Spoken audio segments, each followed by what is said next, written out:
Hello student, আশা করি তোমরা ভালো আছো। আমরা আজ ওভারহেডের একটি অঙ্ক করব। ওভারহেডের সম্পর্কে আমরা অলরেডি আগের দিনে কিছু কথা বলেছি এবং কিছু অঙ্ক করেছি। আমরা শুরু করার সময় বলেছিলাম যে ওভারহেডে যে সমস্ত খরচ খরচাগুলো হচ্ছে, অর্থাৎ যে সমস্ত ইনডাইরেক্ট খরচগুলো হচ্ছে, সেই খরচগুলো ফার্স্ট টাইমে আমরা প্রত্যেকটা ডিপার্টমেন্টের মধ্যে অ্যাপোর্শন করব, যত ডিপার্টমেন্ট রয়েছে। এবং ডিপার্টমেন্ট বলতে কিছু প্রোডাকশান ডিপার্টমেন্ট থাকে এবং কিছু সার্ভিস ডিপার্টমেন্ট থাকে। সেই সমস্ত কমন ওভারহেড এক্সপেন্সগুলোকে ফার্স্ট টাইমে আমরা প্রত্যেকটা ডিপার্টমেন্টের মধ্যে যে অ্যাপোর্শনমেন্টটা করি, সেই অ্যাপোর্শনমেন্টটাকে বলা হয় primary distribution. Primary distribution complete হয়ে যাওয়ার পর সমস্ত সার্ভিস ডিপার্টমেন্টের খরচগুলোকে রিডিস্ট্রিবিউট করা হবে প্রোডাকশান ডিপার্টমেন্টের মধ্যে। এই ডিস্ট্রিবিউশনটাকে বলা হয় সেকেন্ডারি ডিস্ট্রিবিউশন। আমরা আজকে সেকেন্ডারি ডিস্ট্রিবিউশন সম্পর্কে আলোচনা করব এবং এর উপর অঙ্ক করব। সেকেন্ডারি ডিস্ট্রিবিউশন বিভিন্ন রকমভাবে করা যায়। আমরা প্রত্যেকটা মেথডই ধীরে ধীরে শিখব। আজকে আমরা ডাইরেক্ট রিডিস্ট্রিবিউশন অফ সেকেন্ডারি ডিস্ট্রিবিউশনের আলোচনা করব। আমাদের হাতে একটা অঙ্ক এসেছে। অঙ্কটা অলরেডি তোমরা স্ক্রিনে দেখতে পাচ্ছ অথবা বোর্ডে দেখতে পাচ্ছ। দেখো, অঙ্কটা সম্পর্কে আমি তোমাদেরকে সংক্ষেপে কিছু বলে দিচ্ছি।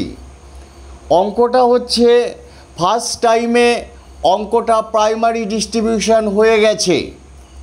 আমাদেরকে প্রাইমারি ডিস্ট্রিবিউশনটা আর করতে হবে না।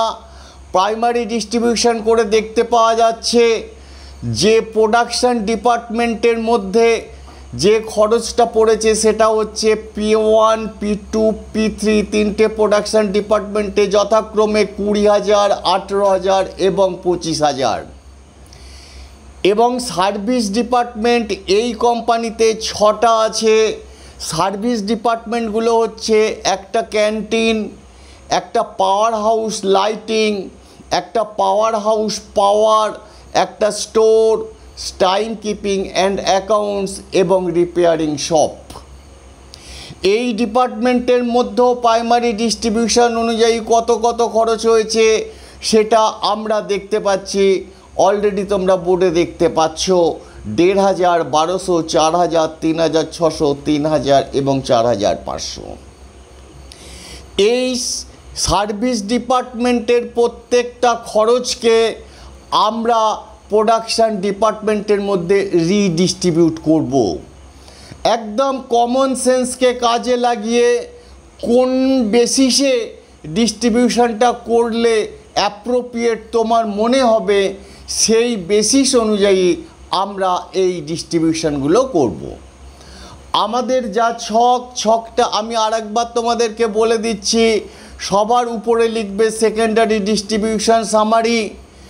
তারপর একটা কলাম, ফার্স্ট কলামে লিখবে cost of service department, basis of apportionment, total cost এবং প্রোডাকশান ডিপার্টমেন্ট যতগুলো থাকবে ততগুলো কলাম করবে।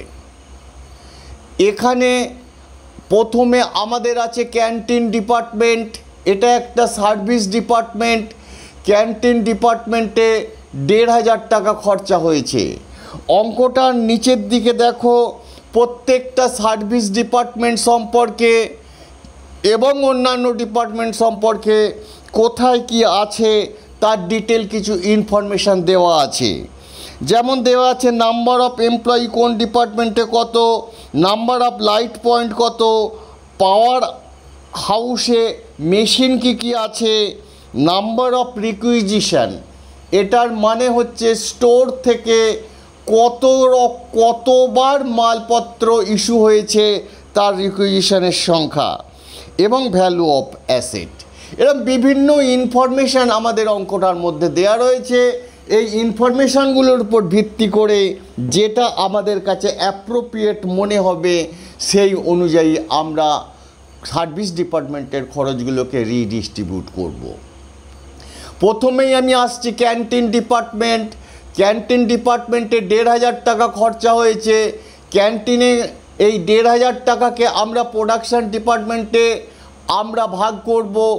এই ভাগ করার বা অ্যাপোর্শন করার মেন নিয়ম হচ্ছে নাম্বার অফ মিল সার্ভ। কিন্তু নাম্বার অফ মিল সার্ভ না থাকলে আমাদের অন্য নেক্সট অ্যাপ্রোপ্রিয়েট বেসিস কী হতে পারে সেটা ভাবতে হবে। আমাদের এখানে যা ইনফরমেশান তাতে আমাদের মনে হয়েছে নাম্বার অফ এমপ্লয়িটাই বেস্ট বেসিস হবে এই খরচটাকে অ্যাপোর্শন করার। সেই অনুযায়ী ক্যান্টিনের ১৫০০ টাকাকে নাম্বার অফ এমপ্লয়ির রেশিও হচ্ছে 6:5:4, সেই অনুপাতে আমরা ডিস্ট্রিবিউট করছি প্রোডাকশান ডিপার্টমেন্টের মধ্যে।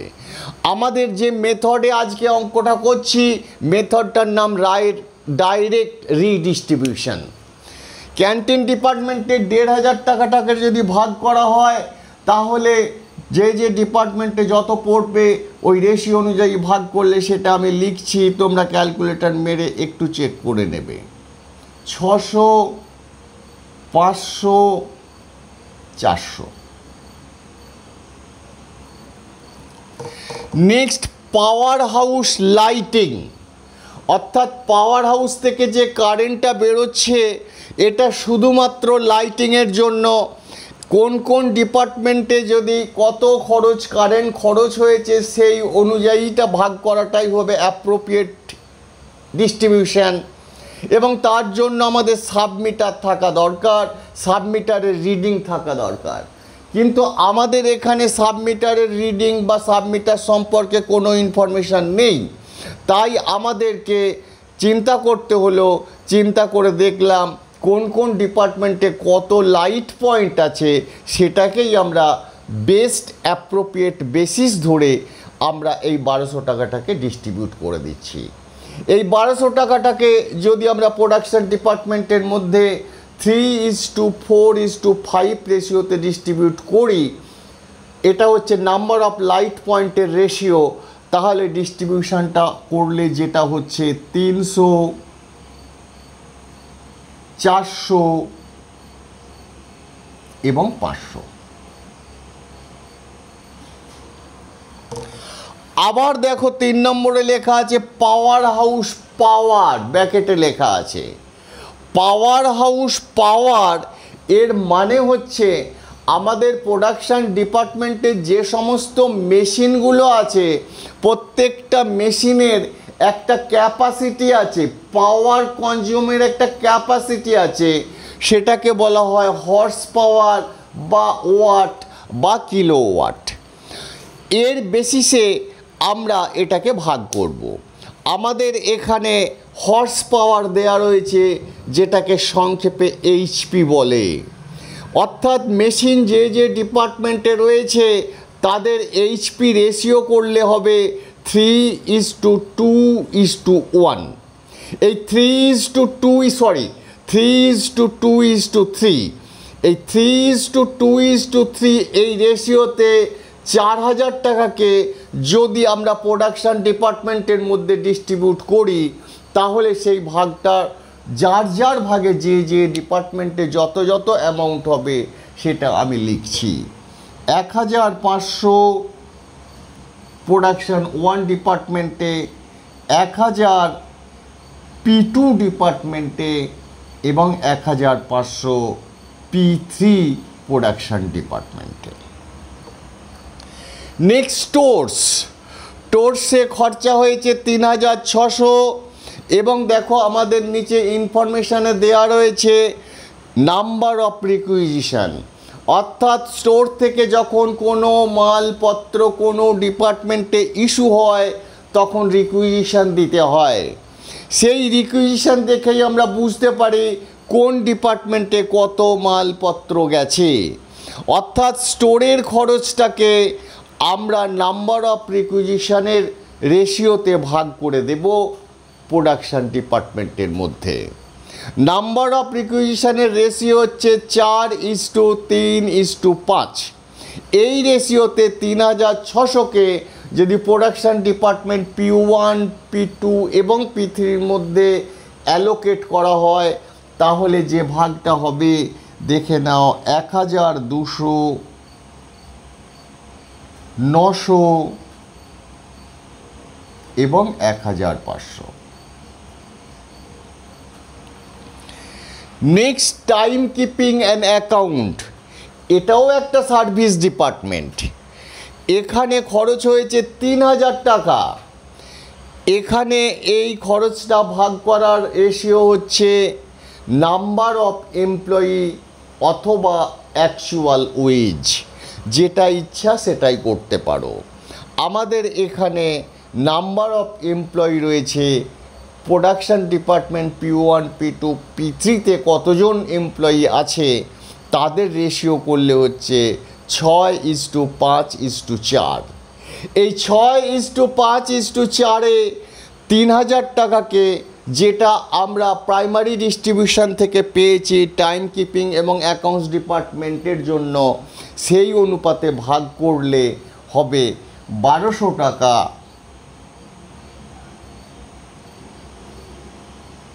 1000 টাকা এবং 800 টাকা।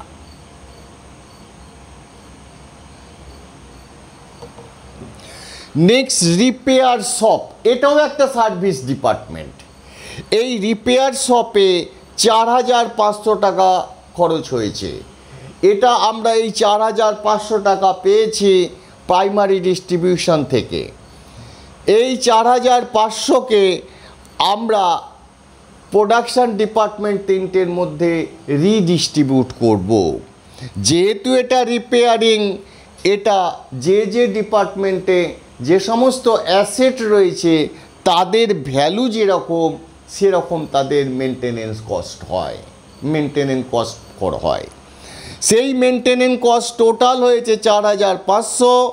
এবং অ্যাসেট যে ডিপার্টমেন্টে রয়েছে তাদের রেশিও 2:3:4। একদম সোজা একই জিনিস। এই রেশিওতে 4500কে প্রোডাকশান ডিপার্টমেন্টের মধ্যে ভাগ করে দেব। ভাগ করলে যেটা হবে 1000, 1500 এবং 2000। অর্থাৎ এই 6টা সার্ভিস ডিপার্টমেন্টের যে সমস্ত খরচ আমরা পেয়েছিলাম প্রাইমারি ডিস্ট্রিবিউশন থেকে, সেই সমস্ত টাকাগুলোকে, এক্সপেন্সগুলোকে প্রোডাকশান 3টে ডিপার্টমেন্টের মধ্যে আমরা রিডিস্ট্রিবিউট করে দিলাম, যেটার অপর নাম সেকেন্ডারি ডিস্ট্রিবিউশন। কি বেসিসে করলাম সেটা এখানে লিখে দিয়েছি। সমস্ত সার্ভিস ডিপার্টমেন্টের খরচগুলো সার্ভিস ডিপার্টমেন্ট থেকে প্রোডাকশান ডিপার্টমেন্টে চলে গেছে। প্রোডাকশান ডিপার্টমেন্টের নিজস্ব খরচ প্রাইমারি ডিস্ট্রিবিউশন থেকে পেয়েছিলাম 20,000, 18,000, 25,000 এবং বিভিন্ন সার্ভিস ডিপার্টমেন্ট থেকে 3টে ডিপার্টমেন্ট যে সার্ভিস পেয়েছে সেই সার্ভিস অনুযায়ী কোন ডিপার্টমেন্টের সার্ভিস বাবদ কত টাকা পেয়েছে সেগুলো আমরা বিভিন্ন কলামে রিডিস্ট্রিবিউট করে লিখেছি। এখন আমি এইগুলোকে যোগ করে দিচ্ছি। প্রোডাকশান 1 নম্বর বা P1 ডিপার্টমেন্টের যোগফল হচ্ছে 25,800। P2 ডিপার্টমেন্টের হচ্ছে 23,300 এবং P3 ডিপার্টমেন্টের যোগফল হচ্ছে 31,700। অর্থাৎ যত খরচ হয়েছে সমস্ত খরচগুলোকে আমরা প্রোডাকশান ডিপার্টমেন্টে শিফট করে দিয়েছি বা ট্রান্সফার করে দিয়েছি। আমাদের এখানে 3টে প্রোডাকশান ডিপার্টমেন্ট ছিল। 3টে প্রোডাকশান ডিপার্টমেন্টের মধ্যে সমস্ত খরচগুলোকে যদি ডিস্ট্রিবিউট করে দেওয়া হয়, প্রাইমারি ডিস্ট্রিবিউশন এবং সেকেন্ডারি ডিস্ট্রিবিউশন করে দেওয়ার পর দেখতে পাচ্ছি প্রোডাকশান ডিপার্টমেন্টের জন্য ওভারহেড বাবদ খরচ হয়েছে P1-এ 25,800, P2-তে 23,300 এবং P3-তে 31,700। এটাই হচ্ছে টোটাল ডিস্ট্রিবিউশন। আমরা দুটো ফেজে করলাম। ফার্স্ট ফেজটার নাম প্রাইমারি ডিস্ট্রিবিউশন, সেকেন্ড ফেজটার নাম সেকেন্ডারি ডিস্ট্রিবিউশন, এর অপর নাম রিডিস্ট্রিবিউশন। সেকেন্ডারি ডিস্ট্রিবিউশন বিভিন্ন মেথডে হয়, আজকে আমরা ডাইরেক্ট রিডিস্ট্রিবিউশন মেথডটা নিয়ে আলাপ আলোচনা করব। নেক্সট ডেতে আমরা অন্য মেথড নিয়ে আলাপ আলোচনা করব। আশা করি তোমরা আমার আজকের অঙ্কটা বুঝতে পেরেছো। তবু আমি তোমাদেরকে বলছি, যারা যারা বুঝতে পারোনি, কোথাও তোমাদের মনের মধ্যে ডাউট লাগছে, প্রশ্ন লাগছে, তোমরা উইদাউট হেজিটেশনে আমাকে টেলিগ্রাম গ্রুপের মাধ্যমে জানাও। টেলিগ্রাম গ্রুপের লিঙ্ক আমার চ্যানেল ডেসক্রিপশান এবং ভিডিও ডেসক্রিপশানে পেয়ে যাবে। আমরা আগামী দিনে আরও অনেক অঙ্ক করব। আমরা আজকে ওভারহেডের অঙ্ক করছি। আমরা আমাদের সিলেবাসে যে সমস্ত চ্যাপ্টারগুলো রয়েছে সেই চ্যাপ্টারগুলো তো আমরা রিব্যাক করব এবং প্রচুর অঙ্ক করব। সেই সমস্ত অঙ্ক, লেকচার, ভিডিও যাতে তোমরা মিস না করো, তোমরা অবশ্যই আমার চ্যানেলটিকে সাবস্ক্রাইব করে নোটিফিকেশান অল করে রাখো।